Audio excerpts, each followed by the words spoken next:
श्री महाप्रज्ञ गुरवे नमः। जिसके सांसों में रहता है शाश्वत शांति का स्पंदन, उस महाप्रज्ञ को वंदन, उस महाप्रज्ञ को वंदन। सत्य अहिंसा अनेकांत को अर्पित जिसका तन मन, उस महाप्रज्ञ को वंदन, उस महाप्रज्ञ को वंदन।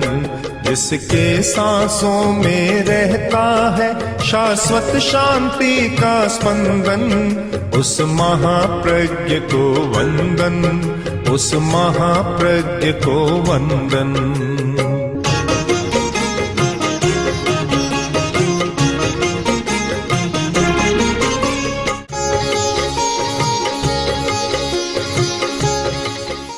भगवान महावीर ने कहा था, अत्थिसत्थम परेण परम। शस्त्र आगे से आगे बढ़िया होता है, शक्तिशाली होता है।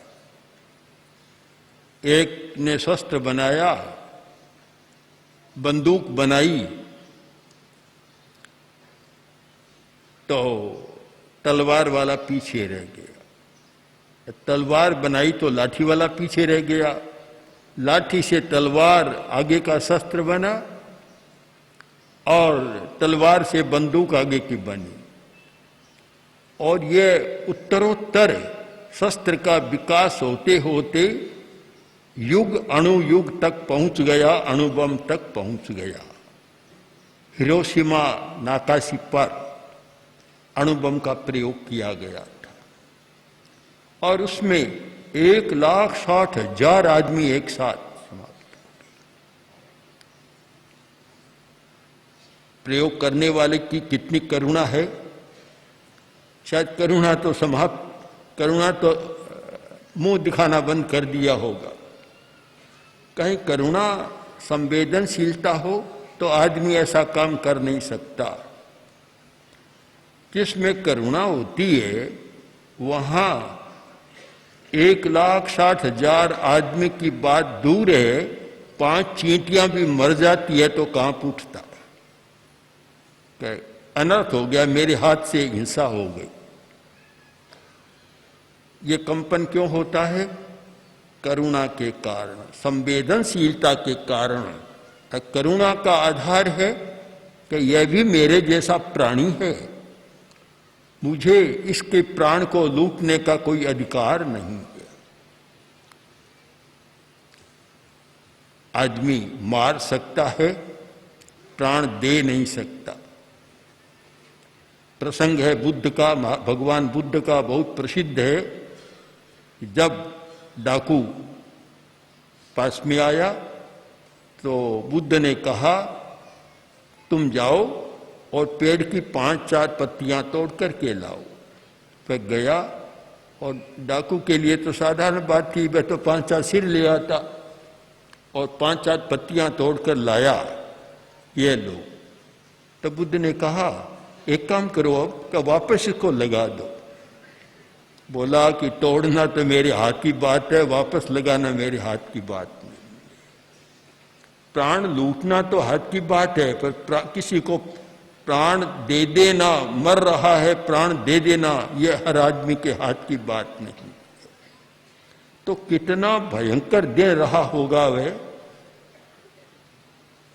आकाश काला हो गया और पृथ्वी लाल हो गई। मनुष्य का तो क्या हो गया होगा। पूरे जापान में मातम नहीं हुआ, पूरी दुनिया में एक भयंकर रूप सामने आया कि शस्त्र कहां तक जा सकता है। हम लोग शस्त्र का विकास करते जा रहे हैं, पर हो सकता है कि क्या होगा।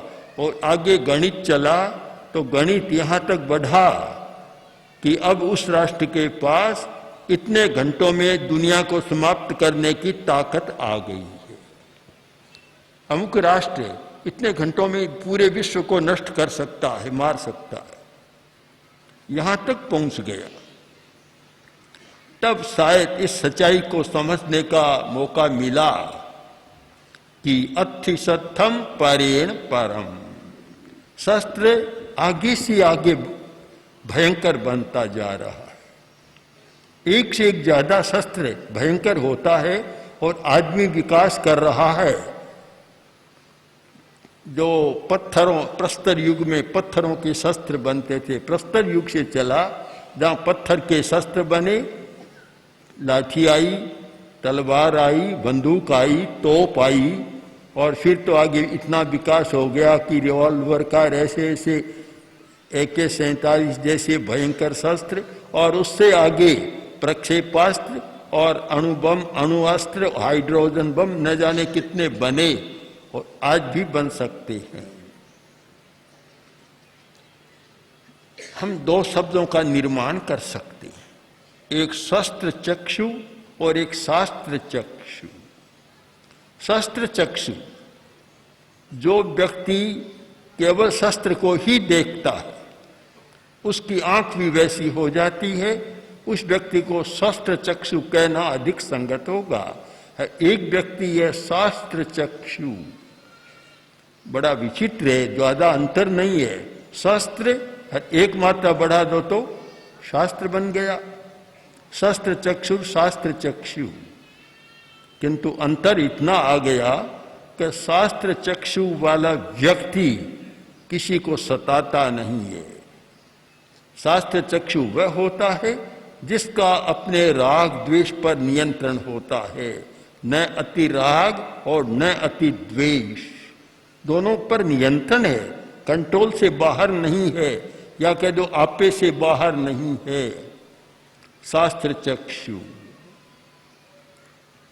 और दूसरा शस्त्र चक्षु, उसका हमेशा यह रहता है दूसरों को डराने का, वह हमेशा डराता है, बोलता नहीं, डराने के लिए बोलता नहीं है, पर अपने आप दूसरे लोग डरते हैं, दूसरे राष्ट्र डरते हैं कि उससे छेड़छाड़ मत करो, उसके पास अणु अस्त्र है, प्रक्षेपास्त्र है, वह बम है, अपने आप डरता है।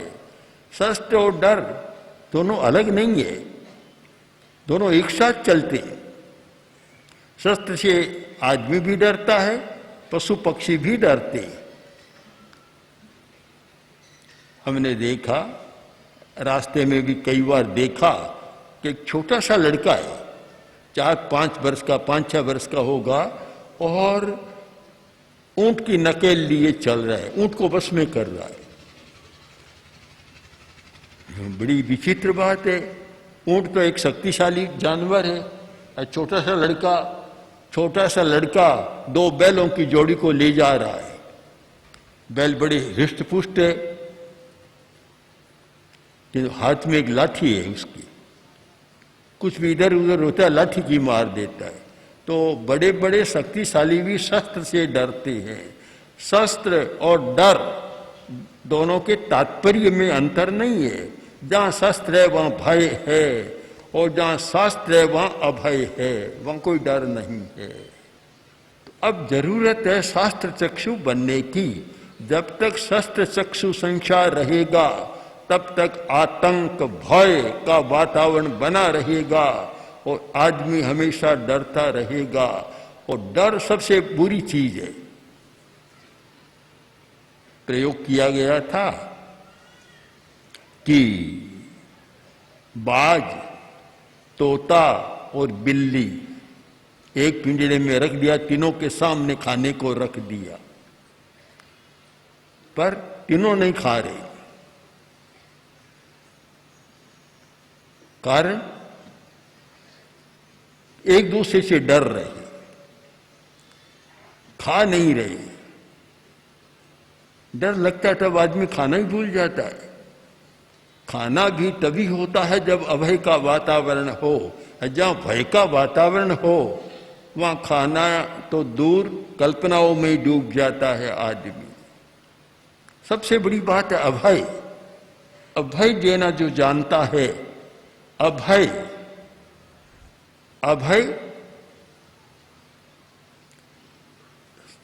जो व्यक्ति षड जीव निकाय यानी प्राणी मात्र को मारने का त्याग करता है वह सबको अभय दान देता है। अभय दान के दूसरे रूप भी चलते हैं, पर सबको अभय दान देने वाला कौन होता है? जिस व्यक्ति ने करेमि भन्ते सामाय्यम सब्बम सावज्यम योगं पच्चखामि, सर्व सावज योग का त्याग कर दिया, अव्रत का बिल्कुल निरोध कर दिया, वह सबको अभय दान देता है। जैन साहित्य में बहुत सूक्ष्म चर्चा की गई कि एक व्यक्ति जिस चीज को कभी देखा नहीं, खाता नहीं, उसकी भी क्रिया लगती है। तब प्रश्न है उसकी क्रिया कैसे लगे? वह जानता ही नहीं तो क्रिया कैसे लगे? इसको अनेक आचार्यों ने एक युक्ति के साथ समझाया कि वह नहीं जानता, किंतु जब तक अव्रत है, अविरति है, तब तक उसका डर रहेगा कि कभी भी मिला खा सकता है, आज नहीं कल खा लेगा, कल सता देगा, तो उसका डर बना रहता है। जिसने त्याग कर दिया, संयम कर दिया, उसने सबको अभय दान दे दिया। तो शस्त्र और शास्त्र, शास्त्र का सार है व्रत, अविरति का निरोध, कसाय का निरोध और अविरति का निरोध।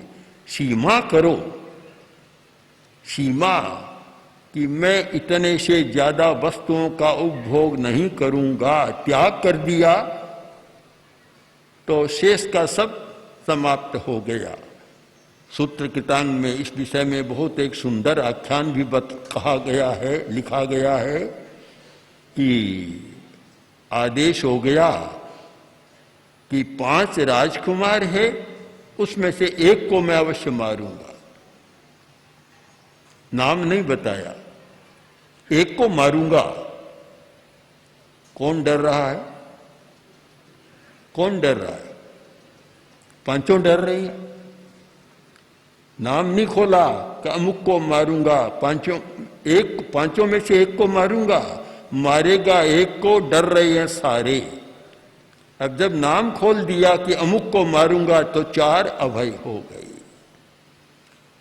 ऐसे ही ये संयम करें कि मैं इतने से ज्यादा पदार्थ का उपभोग नहीं करूंगा, तो कम से कम शेष सारे जीवों को उसने अभय दान दे दिया।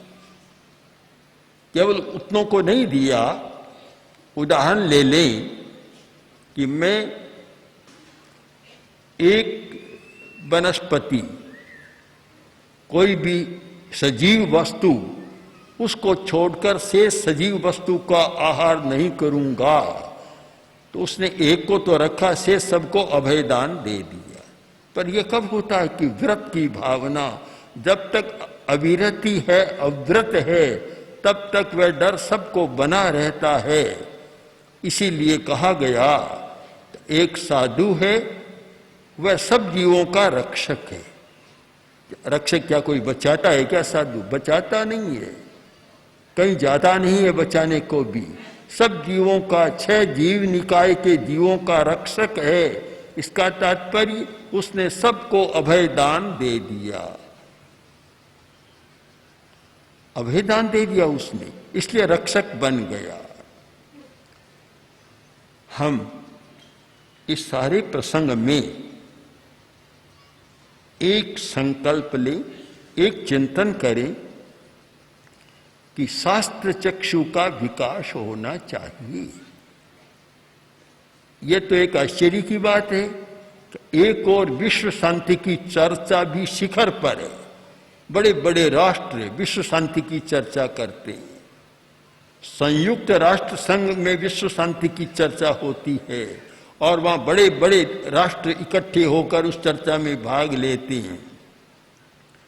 तो उनका एक मुंह तो है विश्व शांति की चर्चा की ओर, दूसरा मुंह शस्त्र निर्माण की ओर के शस्त्र निर्माण में कौन आगे जाए। सर्प में एक दुमुही होती है, 2 मुंह होते हैं। शायद आदमी के भी 2 मुंह बन गई, एक मुंह इधर शांति की चर्चा में और दूसरा मुंह शस्त्र निर्माण की चर्चा में।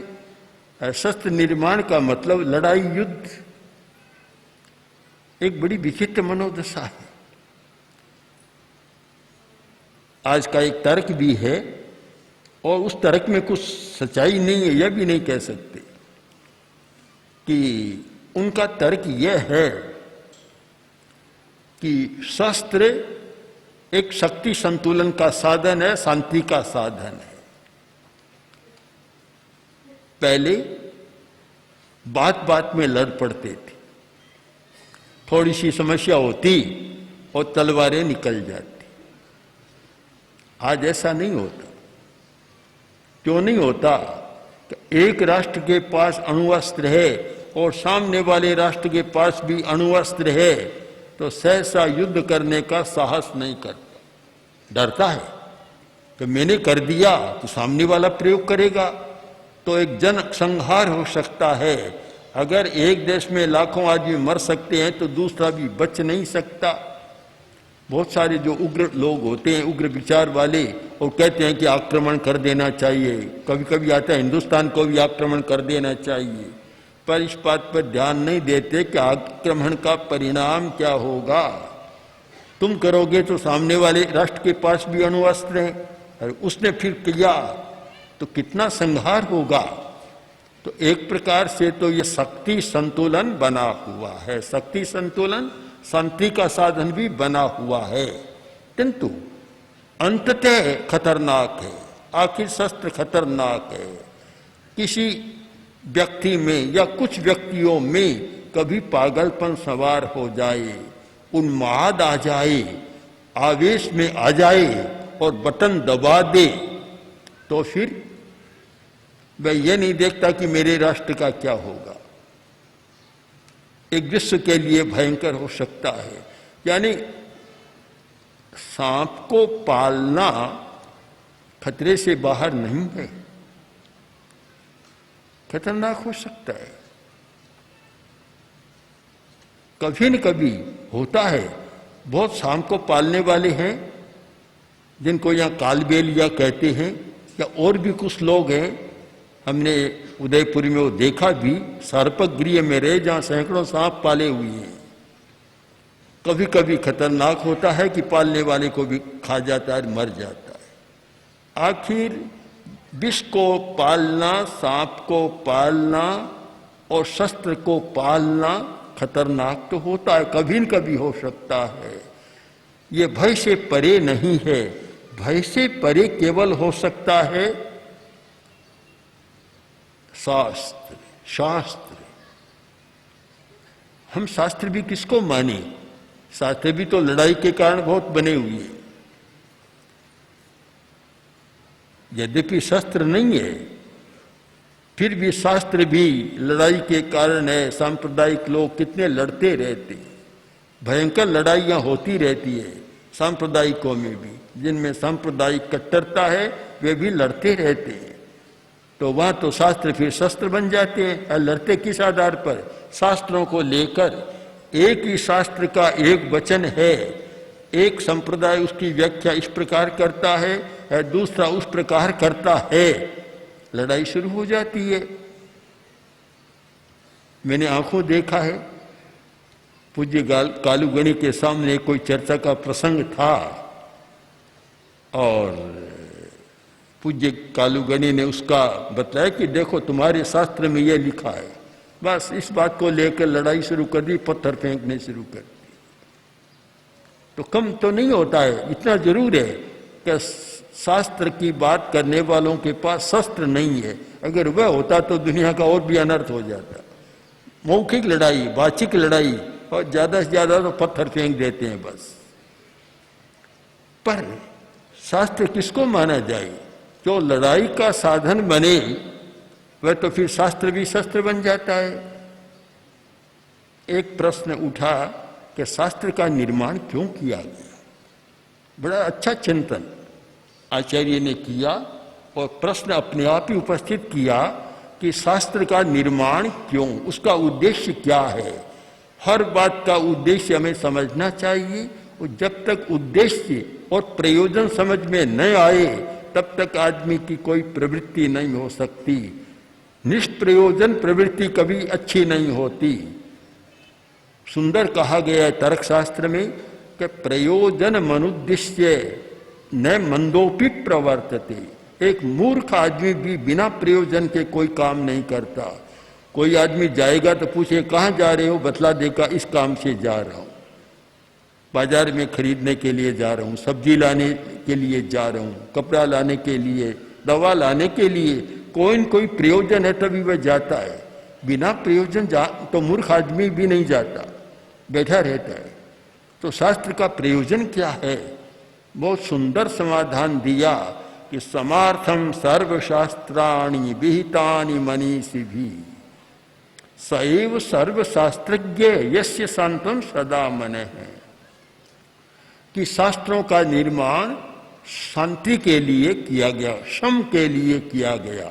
शम तालव्य सकार, सम दो होते हैं, एक तो दंत सकार, शम माने समान, एक है तालव्य सकार शम यानी उपशम, शांति के लिए शास्त्रों का निर्माण किया गया।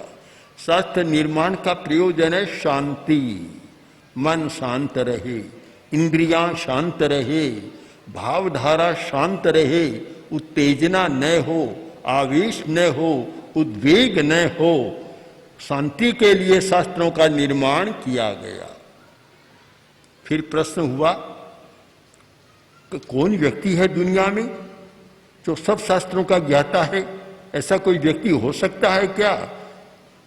बड़ा कठिन है, क्योंकि इतने शास्त्र हैं, सबको पढ़ने वाला कोई मिले कैसे? जैनों के आगम बहुत विशाल, बौद्धों के विशाल, हिंदुओं यानी वैदिकों के साहित्य बहुत विशाल, और उधर जितने धर्म हैं सबके अपने अपने धर्म ग्रंथ और बहुत विशाल साहित्य है। एक कोई भी व्यक्ति सब शास्त्रों को पढ़ने वाला मिलेगा नहीं। तो फिर सर्वशास्त्र का वेत्ता तो दुनिया में कौन हो सकता है? कौन ऐसा व्यक्ति है जो सब शास्त्रों को जानने वाला हो? तो फिर उत्तर दिया कि सएव सर्वशास्त्रज्ञ यस्य शांतम मना सदा मने। सब शास्त्रों को जानने वाला वे व्यक्ति है जिसका मन शांत है। सारे शास्त्रों का सार उसने पढ़ लिया, उससे ग्रंथों को फिर पढ़ने की अलग से जरूरत नहीं। सब शास्त्रों का सार आ गया कि जिसका मन शांत है। दोनों को मिला लें, शास्त्र निर्माण का प्रयोजन शांति, सब शास्त्रों को जानने वाला जिसका मन शांत है वह सब शास्त्रों को जान लिया, यानी सारे शास्त्रों का सार उसने पकड़ लिया। निचोड़ उसके हाथ में आ गया, नवनीत मक्खन उसके हाथ में आ गया। विलोना करता है आदमी, किस लिए करता है?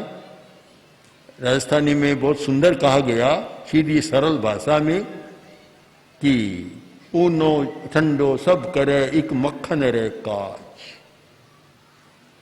कभी दूध को गर्म करता है, कभी ठंडा करता है। प्रयोजन क्या है? कि एक मक्खन रे काज, एक मक्खन के लिए करता है। तो शास्त्रों का नवनीत क्या है? शास्त्रों का सार क्या है?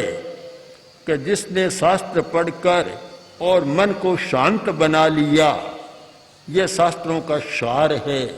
इसलिए हम शास्त्र चक्षु शब्द से हटकर और शास्त्र शब्द चक्षु की भावना की ओर जाएं, उस दिशा में प्रस्थान करें, तो सचमुच विश्व शांति की कल्पना वास्तविक कल्पना हो सकती है और वह सपना साकार हो सकता है, और आदमी उस दिशा में और अच्छा प्रयत्न कर सकता है। ओम आरती। ओम श्री महाप्रज्ञ गुरवे नमः।